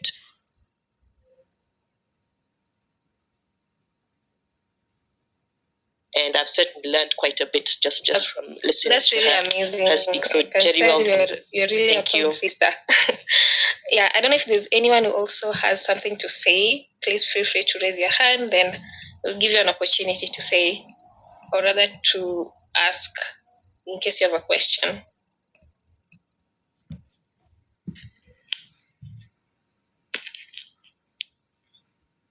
I can see a lot of people reacting with love emoji. It means that you really enjoyed this conversation.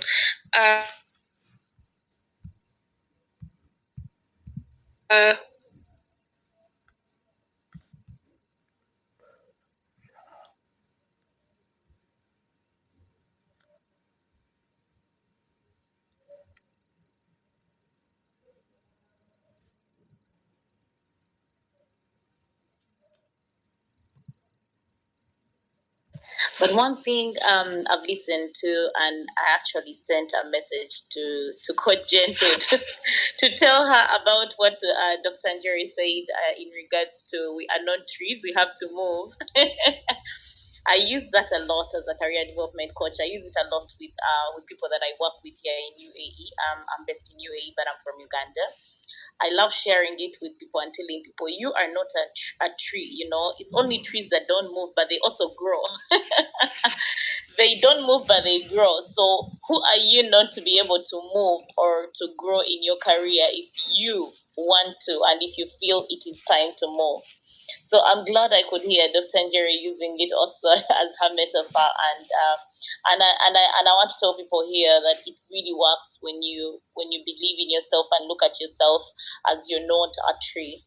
But I would also want to ask Dr. Njeri one thing that I love sharing with people in regards to being able to talk about and appreciate the process, trusting the process and appreciating it in growth. And when I heard you talk about how going to Harvard,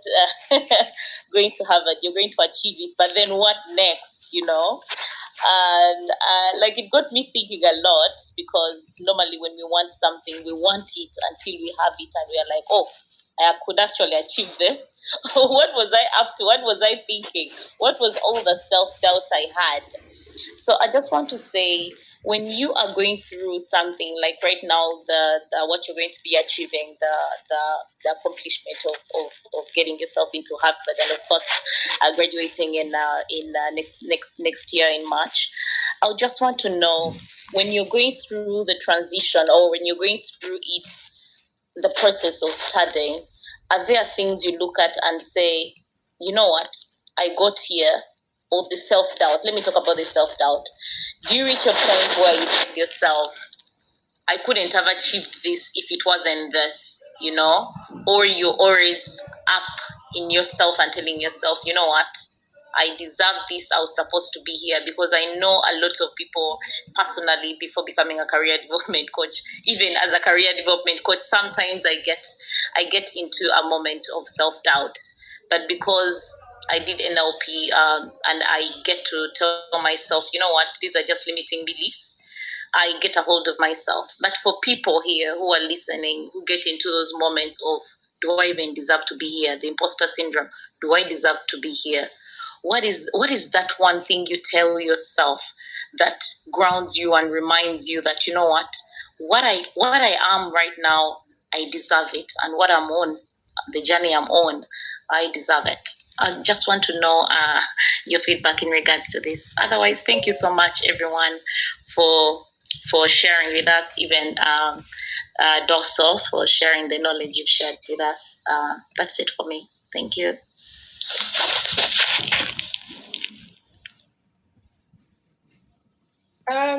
Thanks. Election, can I come through now? Yes, please. Okay, thanks. Let me first say thanks to Modoni, my older sister. She, you know, I think she was trying to get me to shed some tears, but I am resisting. But no, she's been definitely an inspiration, and if it weren't for her, of course, that 1 year in London would have been so much more difficult. Because I lived with her, and I was, she really supported me. So then that was actually, one of the parts, the beginning of the whole public health journey. But yeah, thanks Modoni, for your words. Joyce Loy, is that how I pronounce your name? Yes, you said it right. Okay, thanks. I'm glad to hear that the others who also say the whole "I'm not a tree" thing, and you're absolutely right that trees do grow, and so there's the growing vertically, and there's also growth horizontally. Which in the organization, in any organization, you could either grow vertically and get promoted upwards, or you can grow horizontally and stay in the same role, but get on more responsibilities added to your portfolio, or still also get handed some form of promotion remuneration wise, for the appreciation of all the work that you're doing, so definitely there's that growth, even though you don't necessarily move out of an organization. And there's some really good organizations where the staff don't necessarily want to leave, but then you might reach a point where you feel like, okay, I've done my time here, it's about, I need to move now, right? And then there comes that leaving that organization. So you're not a tree, you can leave an organization or even move countries. That takes a lot more to relocate. But just on the point on how that self-doubt, how do I are there things I look and wonder if I could have achieved if it wasn't for this, or do I feel like, no, this is mine, I deserve it? It's how do I speak to myself when I'm in that self-doubt moment? I'll be honest, for me, most of the time I doubt myself, and I think and that's why there's that whole imposter syndrome issue. So I think even applying to Harvard, I can be honest, I mean, it's a leadership course. There are so many leadership courses and so many other universities or organizations where you can apply for one where you're sure that you're going to get it. But I think it was also a bit of a challenge for myself. I'm like, let's see if I'll get into this leadership course. I didn't know how many students or applicants they accept. I said, let me try. The finances part was a whole other issue that I told myself I will not think about until I get that acceptance, and then panic once I have that acceptance letter, and then now panic, where will the money come from? But I speak to my friends, that trusted circle. So there's a trusted circle of colleagues, there's a trusted circle of friends, and then my siblings. And I'll talk to them, especially when I'm having doubt, and it could be about anything, career, personal life, and my siblings they're hardcore. They talk to me. We normally say, like, when you start getting to the age of 70 years, the Bible tells us that you will live until 70. After 70, any years after that are added unto you. And I think there's something that happens when you get to the age of 70. You're like, I think maybe you're like, oh my goodness, I've actually reached 70 years, and then you can just talk the way you want to talk, no filters. But my siblings, they behave as though they've already reached 70, so they don't have filters in whatever they tell me. So I know I can go to them and I'll ask them and I'll say, look, I'm facing this situation and I'm feeling like this and I'm not sure. And, they will always come through for me. They will tell me in whichever format they will put it across. And they equally have chaotic sense of humor. So we laugh about it. And then I move on and I get that courage, So it's, people imagine that because you're sitting in this high-ranking position, it could be the CEO of a global company or whatever. I choose to believe, in my mind, I'm like, no, you cannot have, or let me put it this way, you cannot possibly not have a sense of, as even if an incy bit of self-doubt at some point in your career journey or in your life journey. And so for me, I'll lean to my siblings. I will lean even to my dad. Our mom is late now, but I used to also lean to her. And yeah, she used to really, she had zero filters. I think from the time I knew her, she had zero filters. And I lean also to very close colleagues, both current and former. And but most importantly, also I lean on God. I pray a lot. Even going into a meeting, sometimes you're like, oh, you don't know what you're going to tell them, and I pray a lot. So that gives me a sense of peace as well. And I think there's something very big when you have peace, because it helps you ground your mind and to be able to think through situations in a more grounded manner, to be able to come up with a positive solution out of it. So the imposter syndrome, I know is I don't think it will ever leave me, but it's becoming smaller and smaller. But I believe that the beauty of still having some form of imposter syndrome is that then you don't get ahead of yourself. You don't now become, have an attitude that, a big head, I know it all, and all these things. It keeps you grounded to some extent. You just don't want it to ground you to the point where you have this paralysis by overanalysis. You cannot do anything because now you're just stuck there, It needs to push you to grow, but to grow without an attitude that you know it all, Over to you, Electine. I hope I've answered Joyce Loy. Yeah, thank you so much. You answered me well. And you got me getting some takeaways, also analysis and paralysis. Thank you so much. You're welcome. I'm glad that Joyce's question was able to be answered. You can see that Mudhoni still has something to say. Please feel free. Thank you. I just had a question from Martin, who's on the call. He's just asked me to ask on his behalf. Njeri, he asks, he wants to know what your professional life goal is. You just seem to be raising the bar on an annual basis. Like every calendar year, you're at it. So, can you let us know? Wow. Thanks, Martin. Via your spokesperson, Mudhoni. Thank you for the question. My professional life goal. Sorry, did I say that right? My goal professionally, what my goal is. To be honest, I hope and pray, and I am working towards one day managing a global organization that handles programs, whatever programs. I think I'm very and I'll say something here, and I see Dr. Mchali Ntombifile is here. She was one of my former bosses, and she one day told me that, Njeri, you can't just be seeing one patient at a time. That is not you. You get bored. You need to. And I don't know if she even remembers telling me this, but it has stuck with me.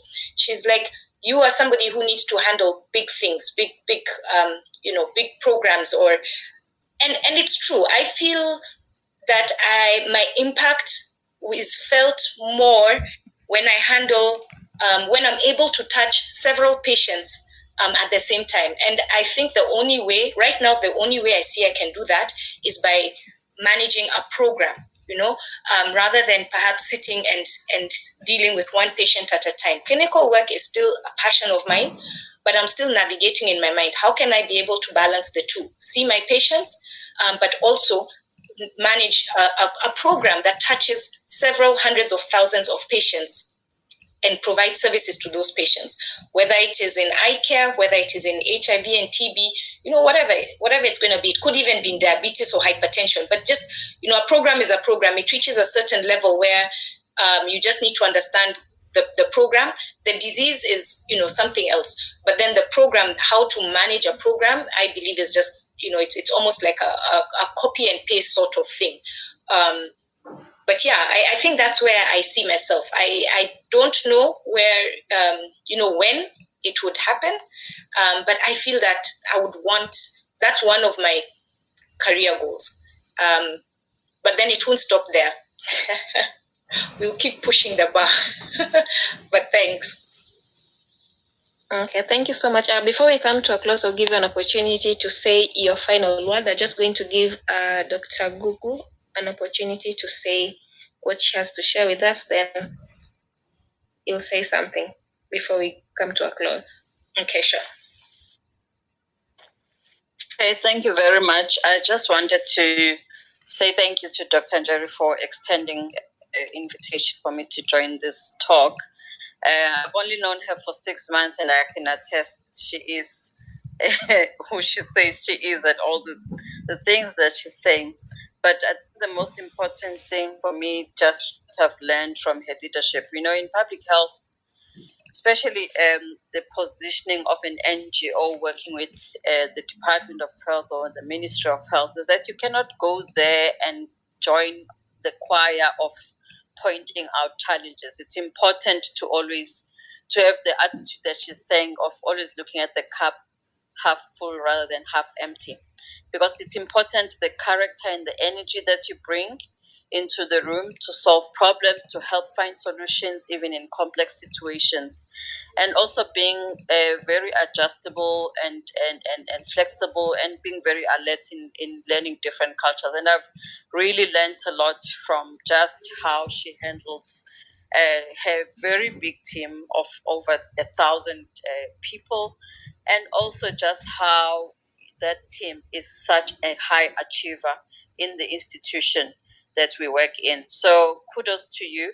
What I don't understand from your career choices, Dr. Njeri, if you can respond to it, is how does then ophthalmology come in with your public health career? And I can hear that your ambition is in global health leadership. Then ophthalmology, it sounds like my career, which has anesthesia and public health together, and God knows how it will ever meet one day. I think somehow it does meet at some stage, but yeah, it just sounds like two separate careers. How do you navigate that? Because we get a lot of medical students and people who are confused after our undergrad and they don't know what lies in. Was it a chance, or is it part of your career path? Are we still in that planned and then things just sort of come together? How are you navigating that? Thanks. Thanks, Gugu. Electin, am I good to go? Yes, please. Thanks, Gugu. Yeah, you started so well, and then you just had to go downhill. But no, those are questions you ask in the behind there in the coffee room. No, but no. Thanks a lot. Very valid question and points around that. But I think maybe what I can say is that in terms of ophthalmology, it was. I always say if I was to have gone back to do a master's immediately after internship, I would have probably been an obstetrics and gynecologist by now, because I loved OBGY. But then, of course, life happens, things change. And then, to be honest, there's this thing, I think it was with my peers, in Kenya especially, it was a thing of you can't be a medical officer for life. Like, you can't be what we call a chronic medical officer. You have to do a master's or an M.Med or something in a specialty. And because I was a mature student when I made this decision, I then looked at again, it's situational. I talked about situational things, right? I didn't have a plan. Let's go back to the beginning. I didn't really have a plan back then. And then, I had children, and I'm like, I'm not going to be a chronic medical officer here. Let me make a plan. And I had to then, so I chose ophthalmology because it fitted well, with the whole family situation. And there are no night calls. Well, once you're an ophthalmologist, a consultant, you work 8 to 5. It's like an office job, 8 to 5. But because I loved surgery, then there was, there's a medical part of it and there's a surgical part. So I can still do my surgeries. We don't admit patients overnight, and even if you do, then you just see them the next day. So it was. I thought, this is fantastic. And then actually I joined my master's, and I was like, oh my God, I realized there was a lot more to that little thing called an eye than what I imagined. But I absolutely loved it. And how it fits into the bigger picture is that right now, I'm still not sure. But how I see it, it still answers part of what, Martin's question about where do I see myself? What is my career goal?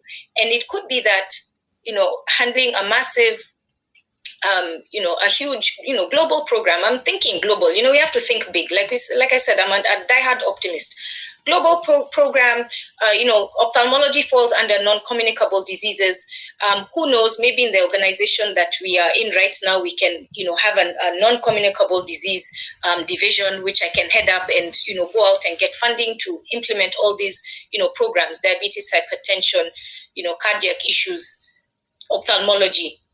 So I think there are opportunities. There are huge opportunities out there, which sometimes we don't see, or we see them, but we're afraid. We're afraid to pursue them because either we're afraid of failure or we're afraid of just how much it's going to take out of us to get it up and running. But yeah, that is how I see ophthalmology fitting in, and of course, still seeing my patients now and again. I wouldn't want to stop seeing patients. I enjoy it, but yeah. So I think that's how it somehow fits in. It's one of those things that is still in the making. It's part of the plan inside there somewhere. Electin, you asked me to give some, to wrap up with some little take home. Yes. I'll just give you an opportunity to say at least one or two, three things. Then I'll give John an opportunity also to give some announcements before we call it a night.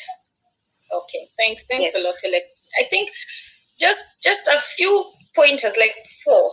I could say 101, but I'll keep it brief. One is what I mentioned about paralysis by overanalysis. There are times when you want to do something, or you want to do something. Doesn't matter whether it's in your personal life or your career life or whatever. But then you sit and analyze and overanalyze until the point where you don't move, you don't do it, and 2 years down the road you're still thinking about it. You need to just take that leap of faith.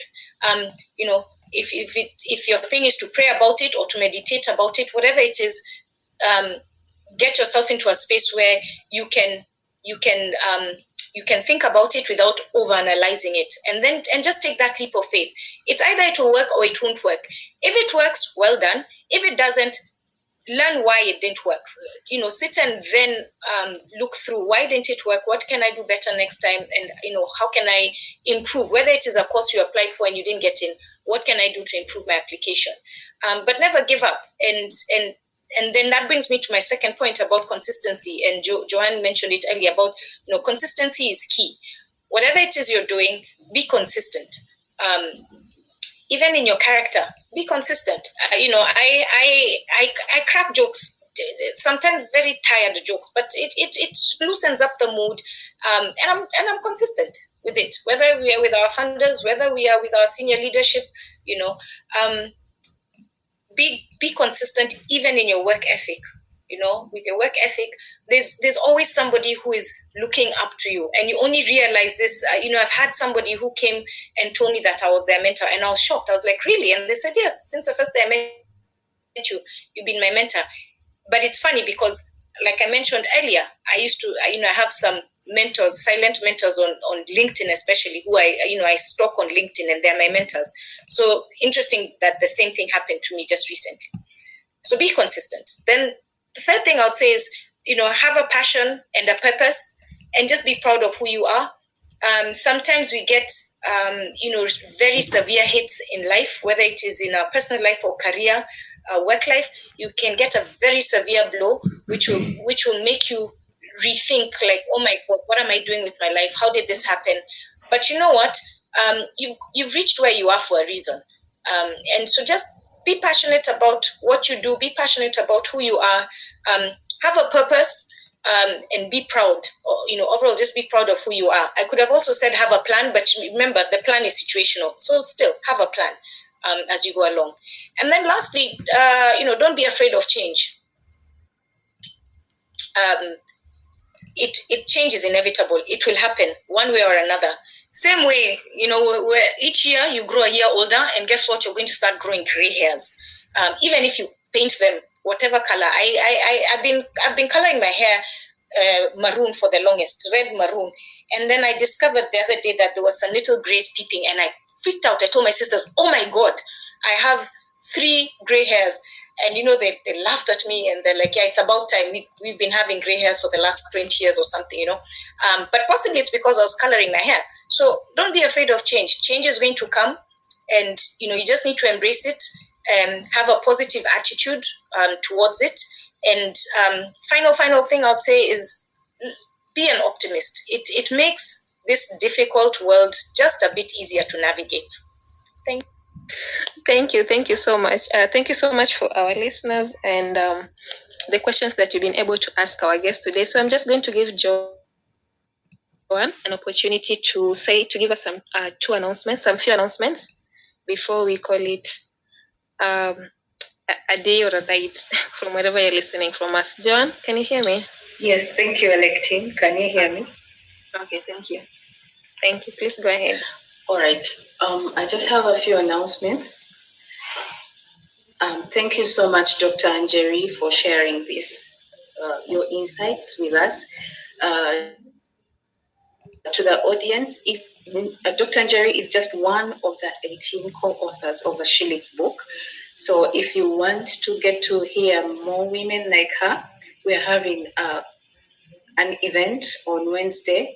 It's called the SheLeads Round Table Talks and Book Signing Event. It's Wednesday, 25th October at the Weston Hotel, 4:30 p.m. to 7:30 p.m. Entrance fee is 5,000 if you do not have a copy of the book. If you already have a copy of the book, you can reach out to us and we'll tell you your special fee. So this includes refreshments and a copy of the SheLeads book. If you want to reach out to us, we have a phone number that you can call. It is 073 681 2942. Let me repeat that. It is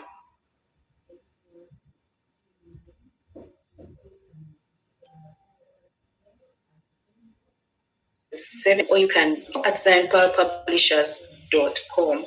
Yes, you can reach out to us for that event. It is the SheLeads Roundtable Talks and Book Signing event. Then, if you would like to get involved in the SheLeads project, you can also reach out to us on the same contact, info@zionpowerpublishers.com, if you want to be one of the authors of the next SheLeads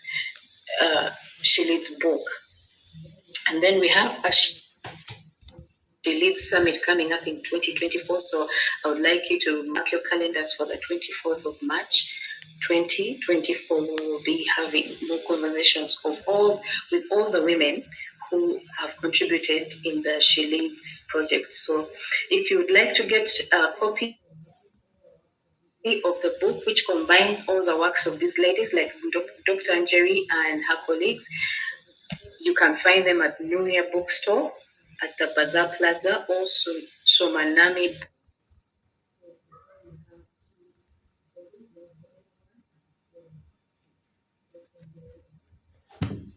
volume. And then also, we would like to take a listen to the previous live casts that we have had in the past. You can find them on our YouTube channel, which is the SheLeads Global Network.